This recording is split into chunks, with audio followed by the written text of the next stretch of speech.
we know that evil is real, and evil thrives and spreads.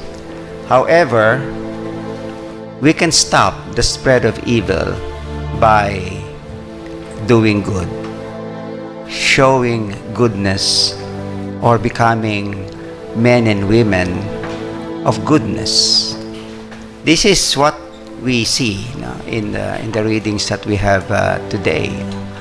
Like in the first reading, we see how the couple showed hospitality to Elisha, and this hospitality was rewarded by having a child. In fact, that was what Elisha promised the couple.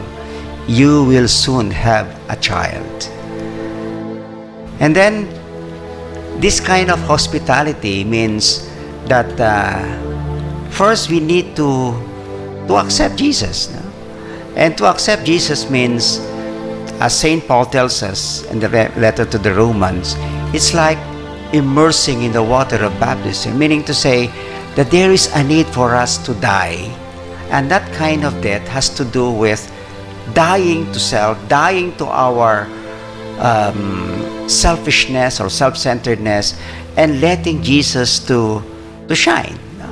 Because if there is one precious thing that we can share, and what precious thing that we can show as goodness, it is the goodness that comes from Jesus himself.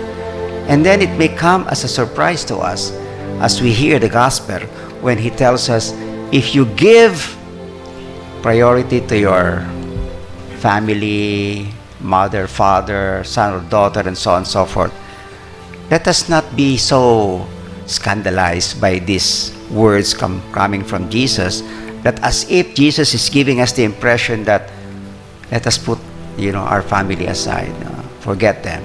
No, this is not what it means. It means that we have to put Jesus at the center.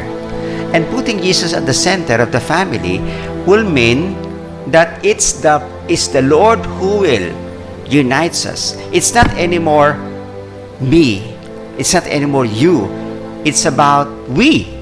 And this is made possible by Jesus' presence in our midst.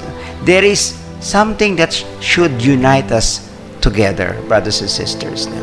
That's why when we speak about dying in the Lord and living for the Lord, precisely it means that we have to really put aside, because this is how evil thrives and this is how evil spreads.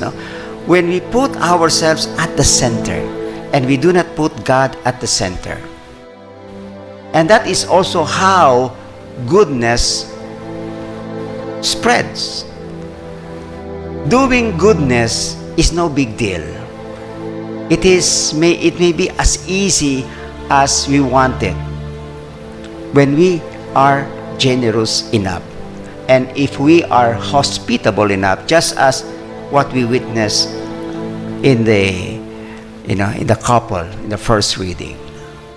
I have experience of people doing simple act of kindness and goodness. I remember, and I cannot forget this, brothers and sisters, that one time, it was already a bit late.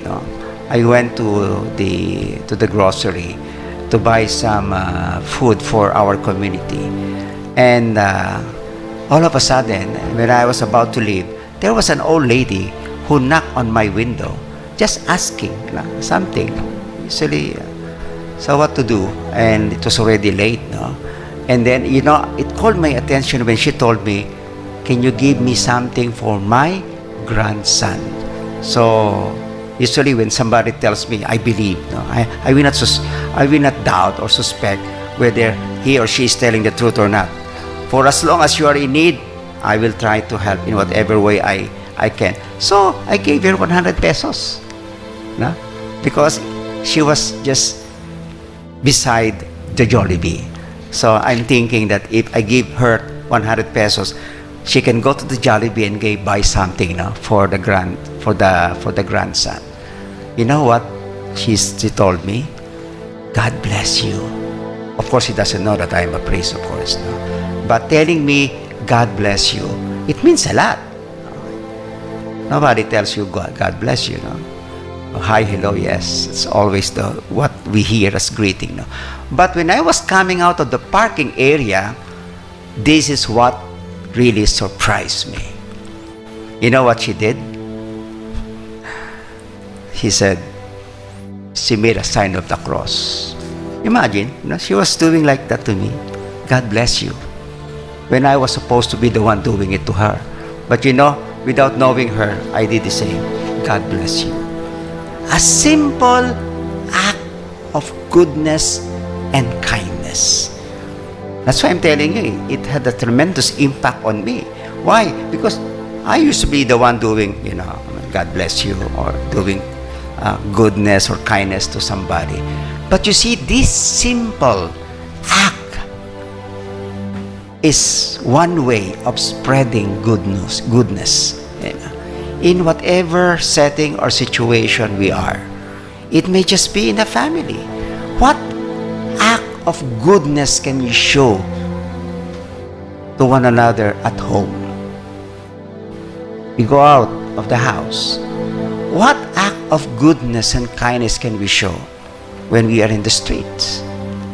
What act of goodness and kindness can we do when we are in the office or anywhere for that matter? I tell you, brothers and sisters, any act of goodness that we do to people, we will get our reward. And the reward that we will be getting is the same, may not be exactly the same kindness, but surely there will be a form of goodness and kindness that will return to us. This is what we are told, especially in the first reading, when again when the family showed hospitality to Elisha, and that hospitality was rewarded by telling the couple that next year you will have your child, because for a long time this couple never had a child. But to have this kind of goodness to happen, it is first to allow Jesus to be alive in us, because we always have this kind of tendency to be more comfortable with ourselves. In fact, it's difficult for us to get out of our own comfort zone, because to get out of our comfort zone means putting ourselves in a risky situation. But this is not what the Lord is telling us, that whenever we do acts of goodness and kindness, they will always be rewarded. I do not believe in karma, whether good karma or bad karma.